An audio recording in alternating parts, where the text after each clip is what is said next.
చిన్న చిన్న పిల్లలు కూడా అత్యాచారాలు చేయడం అండ్ వ్యసనాలకు బానిస అవ్వడం మనం చూస్తూనే ఉన్నాం, తరచూ వింటూనే ఉన్నాం. ఈ రీసెంట్గా జరిగిన ముచ్చుమరి ఇన్సిడెంట్ గురించి మాట్లాడుకుందాం. మనతో పాటు ఇంకో కరుణ గారు ఉన్నారు. నమస్తే అమ్మ. నమస్తే. ఇందాక మీరు మాట్లాడుతుంటే నాకు తట్టిన టాపిక్ ఇది. యాక్చువల్లీ రీసెంట్గా ముచ్చుమర్రి అనే ఏరియాలో ఏం జరిగిందంటే, పార్క్కి ఆడుకుందామని ఒక పాప వెళ్ళింది, చిన్న పాప, 8 ఏళ్ల బాలిక. ఆమెని 13 ఏళ్ళు 12 ఏళ్ళు 12 ఏళ్ళు, ఇద్దరు 12 ఏళ్ళు, ఒక్కరు 13 ఏళ్ళు ఎత్తుకెళ్ళి రేప్ చేశారు. రేప్ చేసిన తర్వాత చంపేశారు. ఆమె ఎవరికైనా చెప్పుద్దేమో అని చంపేసిన తర్వాత కాళ్ళ దగ్గర పడేశారు. ఇది మనకెలా తెలిసిందంటే, ఆ టైంలో ఇంకో పాప వచ్చింది అక్కడికి ఆడుకోవడానికి, వీళ్ళే తీసుకెళ్లారు అని చెప్పింది. ఇంటికి వచ్చి ఇలా చేసామండి అని చెప్పారంట ఇంట్లో. సరేరా మీరు ఉండండి, మేము వెళ్ళి దాని సంగతి చూస్తామని వాళ్ళ పెద్దవాళ్ళు, ఒకడి తండ్రి ఒకడి మామ వెళ్ళి శవాన్ని మాయం చేసి ఇంటికి వచ్చారు. వచ్చి ముగ్గురు ఇంట్లల్లో ఏం చేసావు నాన్న అని అడిగితే, ఏం టెన్షన్ తీసుకోకరా, కాల్చి శ్మశానంలో పూడ్చి చేసాం, నువ్వు ధైర్యంగా ఉండు. ఇంకో ఇంట్లో ఆ కాలువలో పడేసాంరా, టెన్షన్ తీసుకోకు, రిజర్వాయర్లో. ఇంకొకడికి ఏం చెప్పారు, రాళ్లతో కట్టి కృష్ణానదిలో పడేసాము, నువ్వేం టెన్షన్ తీసుకోకు. ముగ్గురు కలిసి పోలీస్ స్టేషన్కి వచ్చిన తర్వాత పోలీసులు తమదైన సైడ్లో ఎంత గట్టిగా విచారించినా ముగ్గురు ఒక్కొక్క స్టోరీ చెప్తున్నారు. ఏది నిజమో అర్థం కాక ఫస్ట్ శ్మశానంలో వెతికారు, పాప లేదు. పోనీ రిజర్వాయర్లో వీడి చెప్పేది నిజమా, ఎతికారు, అక్కడా లేదు. పోనీ వీడి చెప్పేది నిజమా, రాళ్లతో కట్టేశారు, అక్కడా లేదు. అందరూ కాన్ఫిడెంట్ గా చెప్తున్నారు. వీళ్ళకి ఇంతకుముందు నేర చరిత్ర కూడా లేదు. గట్టిగా ఒక దెబ్బేస్తే చెప్పే మనుషులే పిల్లలు. అబద్ధం చెప్తున్నారు, కాకపోతే ధైర్యంగా అబద్ధాన్ని నిజంలా చెప్పేస్తున్నారు. ఇప్పటి వరకు పాప దొరకల. ఈ రోజు వరకు కూడా మన పోలీస్ ఇంట్రోగేషన్ లో ఏం తెలిసిందంటే, ఎస్సీ చెప్పాడు, పోన్ వీడియోలు చూసామండి మేము, ఎందుకు చేశారా అసలు అంటే, పోన్ వీడియోలు చూసాము, దాన్ని డెమాన్స్ట్రేట్ చేద్దామని ఆ పిల్లని తీసుకెళ్ళాను అని ప్రయోగం చేద్దామని ఆ పిల్లని తీసుకెళ్ళామని చెప్పారు. ఇది ఓవరాల్ అంటే వాడు చెప్పేది అబద్ధమే. పేరెంట్స్ అడిగినా అదే చెప్తారు, మేము రాళ్లతో కట్టేసి కృష్ణానదిలో పడేసామని చెప్తున్నారు. ఎవరి మాట నమ్మాలో తెలియట్లేదు. పాప లేదు. ఇంకో వాదన ఏమొచ్చిందంటే, నిన్నగాక మొన్న తొలి ఏకాదశి, పాప తప్పిపోయి 9వ రోజు ఎవరో క్షుద్ర పూజలు చేయడానికి పాపను తీసుకెళ్లారు. 9 రోజులు ప్రయోగం చేస్తున్నారు. తొలి ఏకాదశి రోజు పాపను బలిస్తాడు. అందుకే ఎవరు చెప్పట్లేదు, పోలీసులను డైవర్ట్ చేయడానికి అక్కడ ఉంది ఇక్కడ ఉంది ఇక్కడ ఉంది అని చెప్తున్నారు. తొలి ఏకాదశి వరకు ఆగండి, మీ పాప శవం మీకు దొరుకుద్ది, ఎక్కడో జరుగుతుంది క్షుద్ర పూజలు అని ఇంకొకరు చెప్పారు. ఏది నిజమో ఏది అబద్ధమో తెలియదు. బట్ ఈ రోజు ఇప్పుడు మనం మాట్లాడుకునే వరకు కూడా పాప ఆచూకీ లేదు. ఇది పక్కన పెడితే ఇంకో దగ్గర గేదెని అత్యాచారం చేశారంటే అది కూడా మాట్లాడుకుందాం. ఒకసారి ఈ సిచ్యువేషన్ ని చెప్పండి, మీకు ఏమనిపించింది? నేరము చేసిన వాళ్ళకంటే నేరము చూసిన వాళ్ళది ఎక్కువ దోషము అని అంటారు మన వాళ్ళు. అంటే ఈ నేరానికి పాల్పడిన వాళ్ళంతా బాల్య వయసులో ఉన్నటువంటి వాళ్ళు బిలో టీనేజ్ ఏమండి.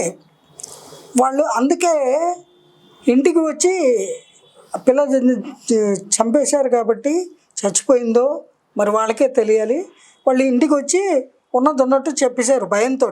దాన్ని కప్పిపుచ్చే ప్రయత్నం చేసిన పెద్దవాళ్ళు ఉన్నారే, వాళ్ళు అసలు నేరస్తులు. అవును, వాళ్ళకి రంగు పడుతుంది. బట్ వాళ్ళు చెప్పినది నిజమో కాదో తెలియట్లా, అసలు పాప ఆచూకీ తెలియట్లా ఇప్పటివరకు. ఏమండి, మన పోలీసులు ఏమన్నా తక్కువ అనుకుంటున్నారా? మన పోలీసు వ్యవస్థ ఎంత పటిష్టంగా ఉంది, ఎంత అడ్వాన్స్డ్గా ఉంది. ఈ దద్దమ్మలకి, ఈ నేరాలు చేసే వాళ్ళకి అర్థం కావట్లేదు.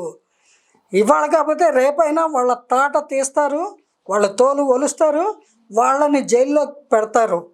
ఎవరిని? ఆ పాప శవాన్ని మాయం చేసిన ఆ సోకాల్డ్ పేరెంట్స్ని లేదా పెద్దల్ని. ఎవరు చేశారో ఆ నేరం వాళ్ళకే ఎక్కువ శిక్ష ఉంటుంది. కోర్స్ ఈ నేరం తెలిసి తెలియని వయసులో చేసినందుకు ఈ పిల్లలకి అయితే జువెనైల్ హోమ్కి పంపిస్తారు, that will be there. But అంతకంటే పెద్ద క్రిమినల్స్ ఎవరు అంటే, పిల్లల్ని సరిగ్గా పెంచని తల్లిదండ్రులు, వాళ్ళు తప్పులు చేస్తే ఆ తప్పుల్ని సమర్థించేటువంటి తల్లిదండ్రులు ఎవరైతే ఉన్నారో వాళ్ళు సమాజానికి చేటండి. అటువంటి వాళ్ళని తప్పనిసరిగా శిక్షించాలి. తప్పకుండా మన పోలీస్ శాఖ వారు డెఫినెట్గా ఐడెంటిఫై చేస్తారు. బేబీ బాడీ ఎక్కడ ఉంది, దాన్ని కాల్ చేశారా, పూజ చేశారా, పారేశారా, కనిపెడతారండి. అసలు పోలీస్ శాఖలో ఉన్నటువంటి ఆ డాగ్స్ ఎంత పవర్ఫుల్ డాగ్స్ ఉన్నాయో తెలుసా మన దగ్గర. కృష్ణానది దగ్గరకు వచ్చి ఆగిపోయాయి. అంటే చంపి అందరూ పడేసి ఉంటారు, వెతికిస్తారు, వదిలిపెట్టరు, ఖచ్చితంగా వదలరు. ఇది ఒక ఛాలెంజింగ్ మ్యాటర్. అంత పసిబిడ్డని అంత దారుణంగా రేప్ చేసి మర్డర్ చేయడము అంటే వాళ్ళు పిల్లాట్లకో సరదాకో ఇదేంటో తెలుసుకోవాలనే యాంగ్జైటీకో లేకపోతే పిడోఫిల్ మెంటాలిటీ ఉందో ఎందుకు చేశారో, చేయకూడని పని చేశారు, వికృతమైన నేరానికి పాల్పడ్డారు. అయితే అది తెలిసి దాన్ని వాళ్ళ పిల్లల్ని ప్రొటెక్ట్ చేసుకోవడానికి ఆ పాప శవాన్ని మాయం చేసిన వాళ్ళు ఉన్నారే, వాళ్ళని మాత్రం దయచేసి పట్టుకోండి, తగిన విధంగా శిక్షించండి. మరొక పిల్ల తాలూకు తల్లిదండ్రులకి గర్భశోకం లేకుండా చేయండి అని పోలీసులకి నేను సవినయంగా మనవి చేస్తున్నాను. డెఫినెట్గా మన పోలీస్ శాఖలో అంత కేపబిలిటీ కెపాసిటీ ఉందండి, నాకు ఆ విశ్వాసం ఉంది. అనేక కేసుల్లో ఎంతో విజయాలు సాధించినటువంటి పోలీస్ శాఖ మనది. అంచేత మనం ఆ విషయంలో టెన్షన్ పడక్కల్లా. కాకపోతే ఇటువంటి క్రైములు జరుగుతున్నాయి, ఇది రోజు రోజుకి పెరిగిపోతున్నాయి సమాజంలో. దానిని how to prevent, how to control, how to put a police stop అనే దానికి ఈ తల్లిదండ్రులు కానీ ప్రభుత్వం కానీ women and child welfare department కానీ పోలీస్ శాఖ వారు కానీ ఆఖరికి ప్రతి సమాజంలో ఉన్న ప్రతి పౌరుడికి కూడా ఆ నైతిక బాధ్యత ఉందండి. వాళ్ళందరూ కూడా ఈ దిశగా తప్పనిసరిగా ఆలోచించాలి, అందుకు తగిన చర్యలు తీసుకోవడానికి ముందుకు రావాలి. మరి గేదె అత్యాచారాన్ని ఎలా చూడాలమ్మా? దాని గురించి మాట్లాడుకోవడానికి నాకు అసహ్యంగా ఉంది. అసలు అది ఎంత వికృతమైన హేయమైన చర్య అంటే, ఈ డ్రగ్ అడిక్ట్స్లు, తాగుబోతులు వీళ్ళకి మంచి సాక్ అనమాట. తాగిన మైకంలో ఏం చేసామో తెలియలేదండి, డ్రగ్ తీసుకున్నా ఏమైందో తెలియలేదండి. ఈ కరెక్టే, మత్తు మందులు, తాగుళ్ళు వీటికి బానిసైన వాళ్ళు వాళ్ళ ఒంటి మీద బట్ట ఉందో లేదో కూడా వాళ్ళకి స్పృహ తెలియదు, వాళ్ళు ఏం చేస్తున్నారో తెలియదు. రీసెంట్గా ఎగ్జాంపుల్గా ఒక అమ్మాయి ఈ అని అరుస్తుంటే చూస్తున్నాం టీవీలో ఒక న్యూస్లో. అలాగా ఆ ఎడిక్షన్కి లోనైన వాళ్ళు తీవ్రంగా చలించిపోతారు. అంటే చాలా భయంకరంగా ప్రవర్తిస్తూ ఉంటారు, సైకోల్లాగా, శాడిస్ట్లాగా. ఈ సైకో శాడిస్ట్ అనేవి కూడా అందరూ వాడేసి చాలా చిన్న పదాలు అయిపోయాయి. ఇంకేదైనా కొత్తది పెద్ద పదం ఉంటే కనిపెట్టాలి. అదేంటంటే పిశాచాలు, రాక్షసులు. వాళ్ళకు కూడా రాక్షస నీతి అని ఉంది. పిశాచాలకు కూడా కొన్ని పద్ధతులు ఉంటాయి, మంత్రాలకు లొంగుతాయి దెయ్యాలు భూతాలు. కానీ వీళ్ళు దేనికి లొంగుతారు? ఈ డ్రగ్ అడిక్ట్లు దేనికి లొంగుతారు? ఈ తాగుబోతులు దేనికి లొంగుతారు?